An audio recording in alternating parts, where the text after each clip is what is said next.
कम believe करते थे, church की चीज़ों को फ़ॉलो करते थे, ठीक है ना? आगे देख लेते हैं।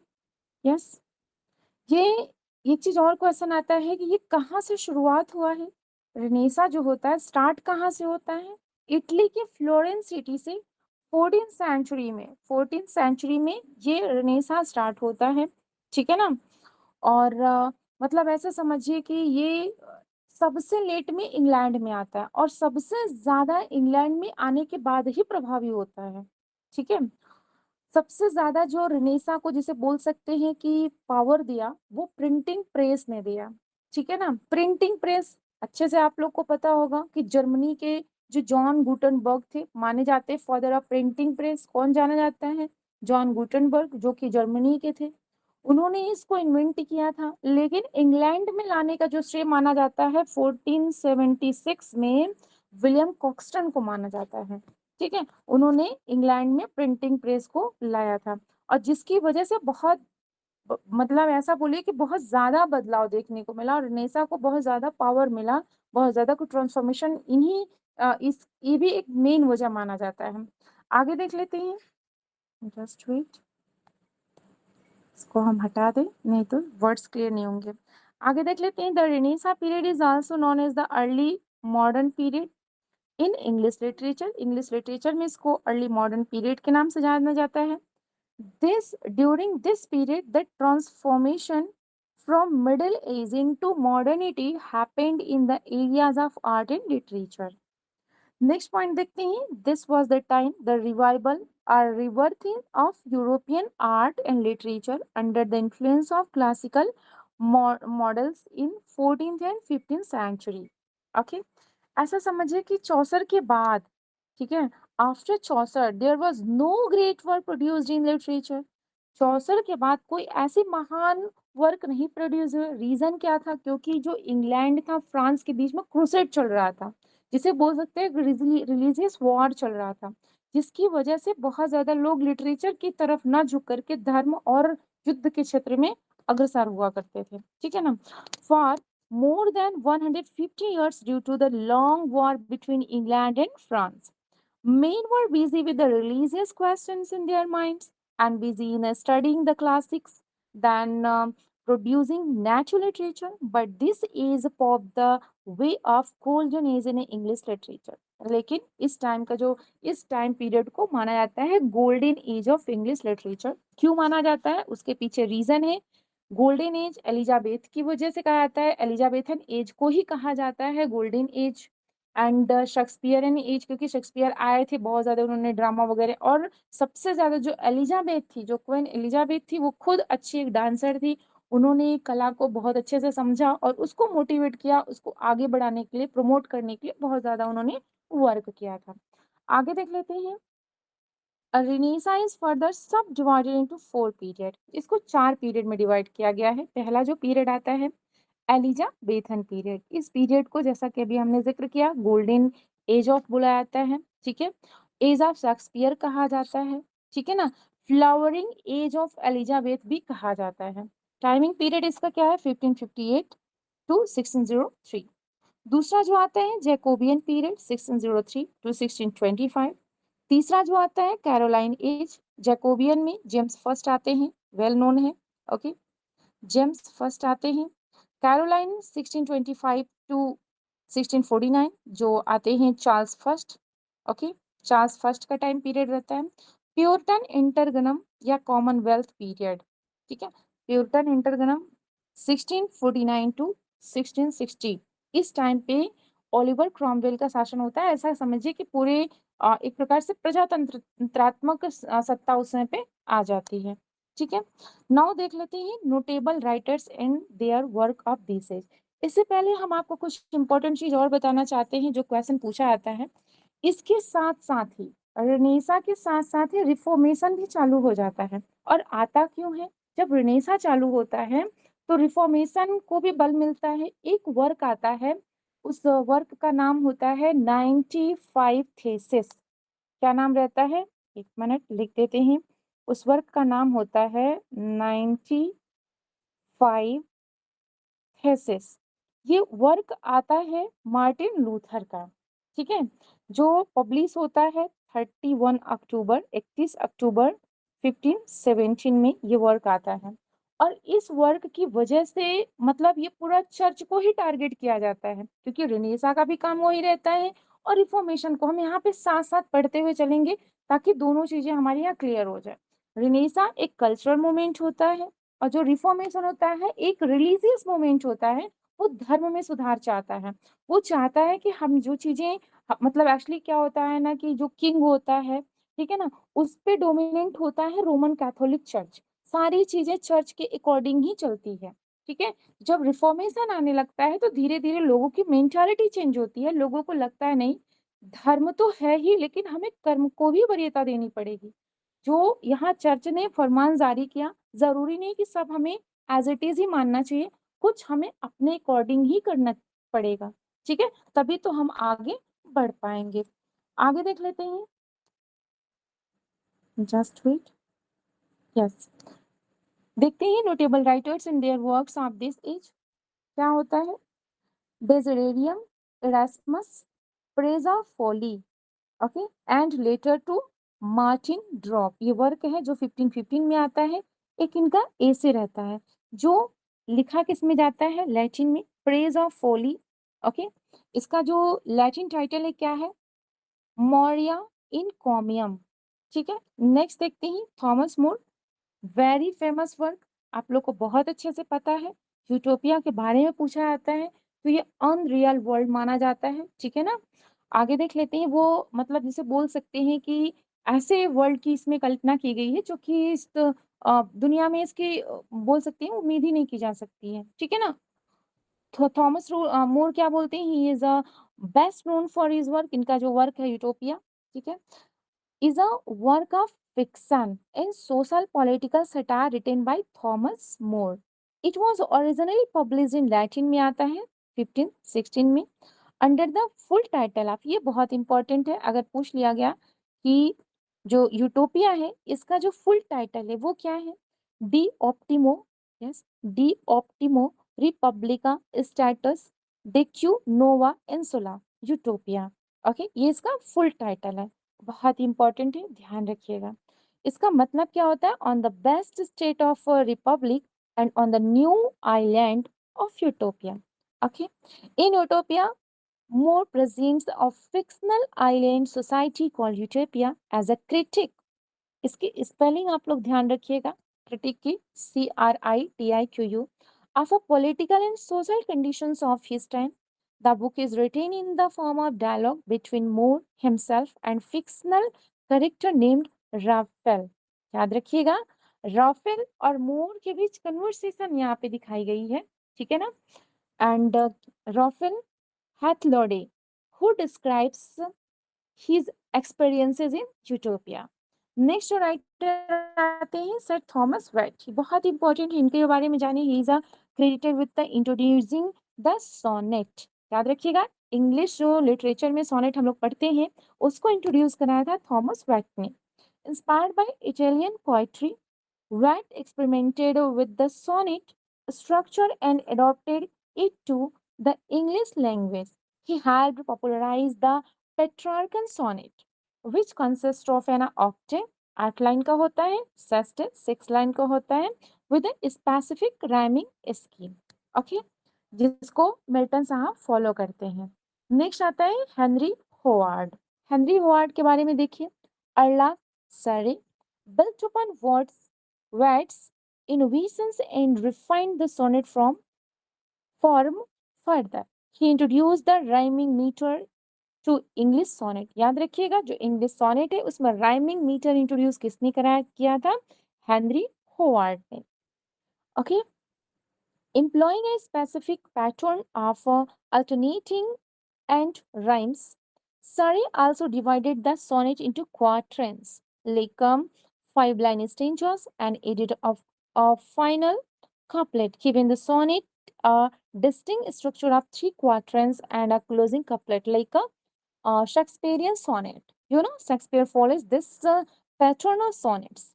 Okay, and now, in addition to their contributions to the sonnet form, Surrey is also known as for introducing blank words in English poetry, याद रखिएगा जो हेनरी हुआर्ड है, okay just wait, okay Henry Howard है, वो किसके लिए जाने जाते हैं, जो इंग्लिश में राइमिंग मीटर है उसको इंट्रोड्यूस कराया था। उसके बाद जो सरे हैं वो जाने जाते हैं introducing blank words English poetry में, जो ब्लैंक वर्ड्स है उसको इंट्रोड्यूस कराया था अर्लाप सरे। ओके, ओहो सॉरी, हेनरी हुआर्ड और अर्लाप सरे दोनों एक ही हैं, हम उसे अलग अलग बोल दिए, sorry for that. Okay, blank words unrhymed iambic pentameter, ये किस में लिखा जाता है, ये अनराइम्ड है, ये एम्बिक पेंटामीटर में लिखा जाता है। Became a significant form for later poets including Shakespeare, जैसा कि अभी हम लोगों ने जिक्र किया कि इस पैटर्न को शेक्सपियर फॉलो करते हैं। नेक्स्ट आता है उस टाइम के जो लिटरेरी डिवाइसेस थे कौन कौन से यूज किए जाते थे। सोनेट, अभी इसके बारे में हम लोगों ने अच्छे से चर्चा किया, 14 लाइन का सोनेट रहता है। देखिए स्पेसिफिकेशन जो होता है इंपॉर्टेंट है, क्योंकि अभी एग्जाम का जो पैटर्न है धीरे धीरे चेंज हो रहा है। वन लाइनर ना पूछ करके वो ऑप्शंस दे रहे हैं और डिस्क्रिप्टिव टाइप क्वेश्चंस दे रहे हैं, उसमें आपको आइडेंटिफाई करना है कि क्या इनकी क्वालिटीज है। ठीक है, कभी कभी ये भी पूछ लेता है क्या इनकी क्वालिटीज नहीं है, तो आप जब तक इसको पूरा अच्छे से डिटेल में नहीं पढ़ेंगे तब तक आप आइडेंटिफाई नहीं कर पाएंगे। ठीक है, तो सोनेट के बारे में देख लीजिए। The sonnet form became extremely popular during the Renaissance, a poetic form that consist of 14 lines, इसमें 14 लाइन्स होता है, एम्बिक पेंटामीटर होता है, ठीक है ना। And there are different type of sonnet होते हैं, जैसे शेक्सपियरियन सोनेट हो गया, पेट्रार्कन या इटालियन सोनेट हो गया। यहाँ पे एग्जाम्पल भी दिया हुआ देख सकते हैं, shall I compare thee to a summer's day, ये विलियम शेक्सपियर का सोनेट नंबर 18 से लाइन दी गई। कंसीट, ये भी इंपॉर्टेंट है, ध्यान रखिएगा। N extended metaphor are elaborate comparison between two seemingly, yes, two seemingly dissimilar things. Okay, it often involved complex and surprising imagery and was used to express intricate ideas and emotions. Example में देख सकते हैं, love is a smoke raised with the fume of a sign, ये William Shakespeare का Romeo and Juliet से लिया गया है। ड्रामेटिक आयरनी, देखिए ये भी एग्जाम में पूछा गया है, ड्रामेटिक मोनोलॉग पूछा जाता है, ड्रामेटिक आयरनी पूछी जाती है, इसका डिस्क्रिप्शन में पूछा है, डिस्क्रिप्टिव क्वेश्चन आता है इसका। ठीक है, याद रखिएगा ड्रामेटिक आयरनी में क्या है, occurs so when the audience or readers has more knowledge about a situation or character's true intentions than the characters themselves. It creates tension, humor, और एंटिसिपेशन। एग्जाम्पल में देख सकते हैं, मैकबेथ में the audience knows the that Macbeth is a plotting against Duncan, audience को सब पता रहता है, while Duncan remains unaware of the impending danger, उन्हें नहीं पता रहता है। ठीक है, dramatic irony. Metaphysical conceit, John Donne, okay, famous इस टाइम के रहे हैं। ओके, देखते हैं the metaphysical poets of the Renaissance period, such as the John Donne, used metaphysical conceit to explore complex and abstract ideas.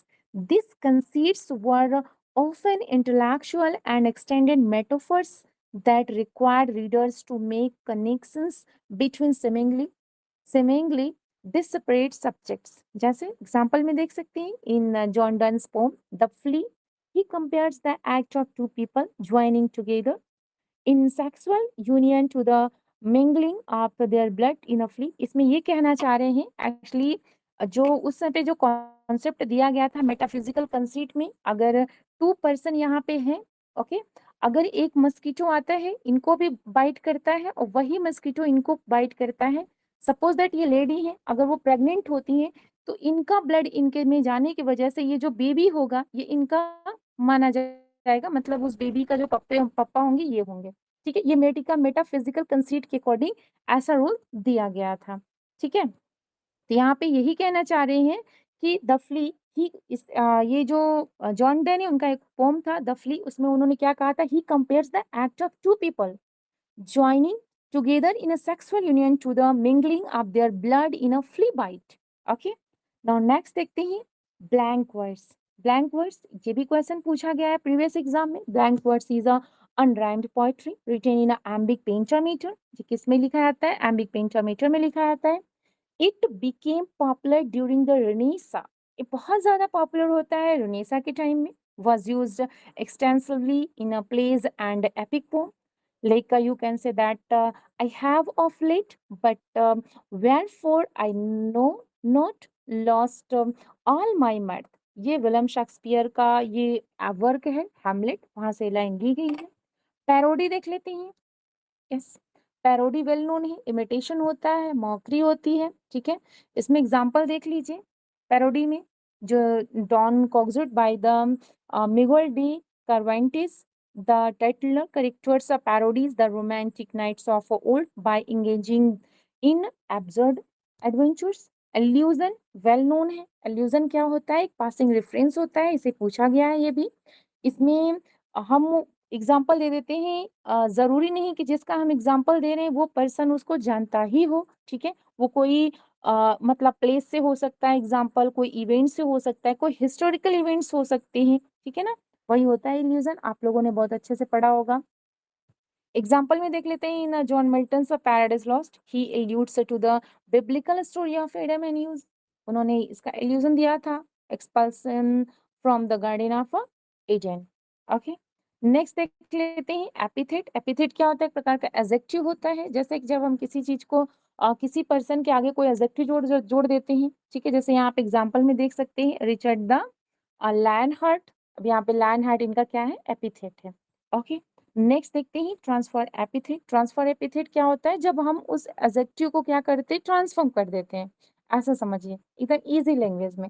जैसे देखिए the restless night, अब देखिए नाइट को यहाँ पे क्या कर दिया गया, रेस्टलेस कर दिया। रेस्टलेस नाइट कैसे हो सकता है, कोई पर्सन रेस्टलेस हो सकता है पूरी रात, लेकिन नाइट थोड़ी ना रेस्टलेस हो सकती है, ठीक है।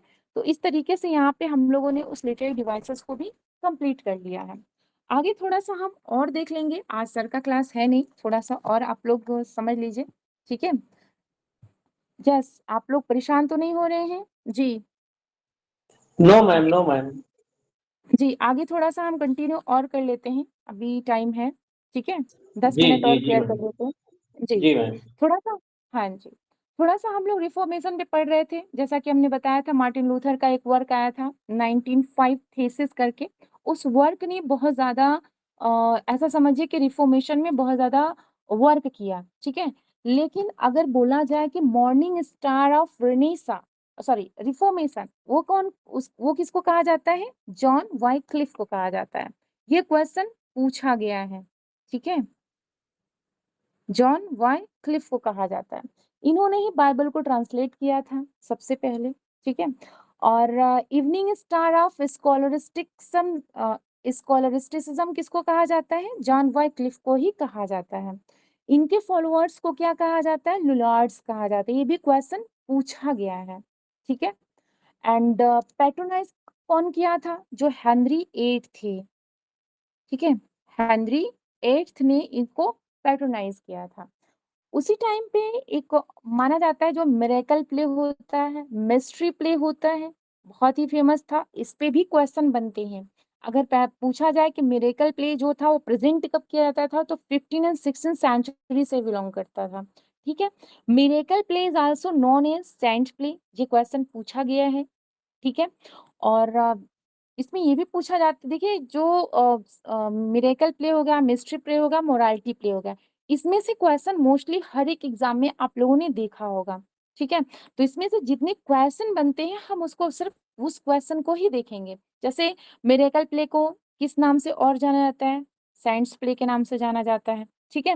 उसके बाद मिरेकल प्ले जो रहता है वो किस पे प्रेजेंट किया जाता है, तो मोस्टली जो, अब जब सेंट्स प्ले है तो सेंट्स से ही रिलेटेड यहाँ पे चीजें की जाएंगी, ठीक है मैम ना।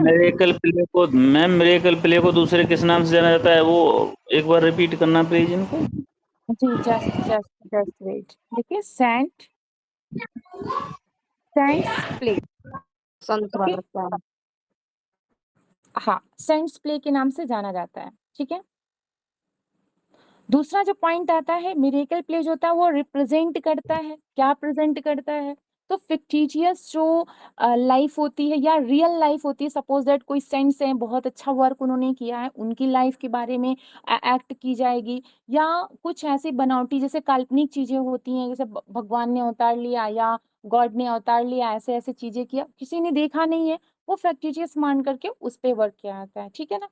और एक और नाम दिया जाता है, रुकिए हम स्पेलिंग अच्छे से लिख देते हैं ताकि अगर आप लोग चाहें तो नोट डाउन कर सकते हैं।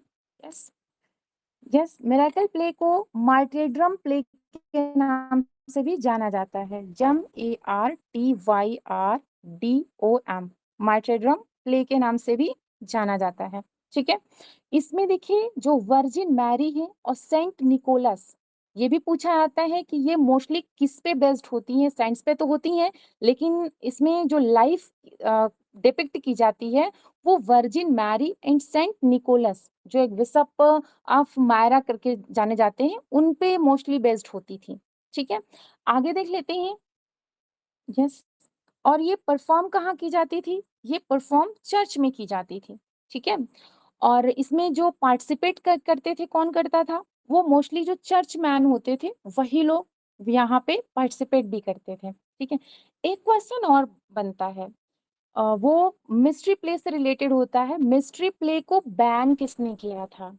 ठीक है, ये क्वेश्चन बना हुआ है, किसी न किसी एग्जाम में आप लोगों ने देखा होगा, नहीं प्रैक्टिस सेट में ही देखा होगा कि मिस्ट्री प्ले को किसने बैन किया था? तो हेनरी एट ने किया था, ठीक है। हेनरी एट्थ ने इसको बैन कर दिया था, ठीक है। आगे देख लेते हैं मोरालिटी प्ले। मोरालिटी प्ले जो था मिडिल एज में बहुत ज्यादा एक्टिव था, ठीक है। इसको हम इसलिए जिक्र कर रहे हैं क्योंकि ये बहुत ज्यादा इसमें एग्जाम में क्वेश्चन पूछता है और बहुत ज्यादा कंफ्यूजन होता है, ठीक है। मोरालिटी प्ले को और किस नाम से जाना जाता है? इंटरल्यूड के नाम से जाना जाता है। अर्ली ट्यूडर थिएट्रिकल एंटरटेनमेंट के नाम से जाना जाता है। मोस्टली जो इसका थीम होता है एलेग्रिकल थीम होता था, ठीक है।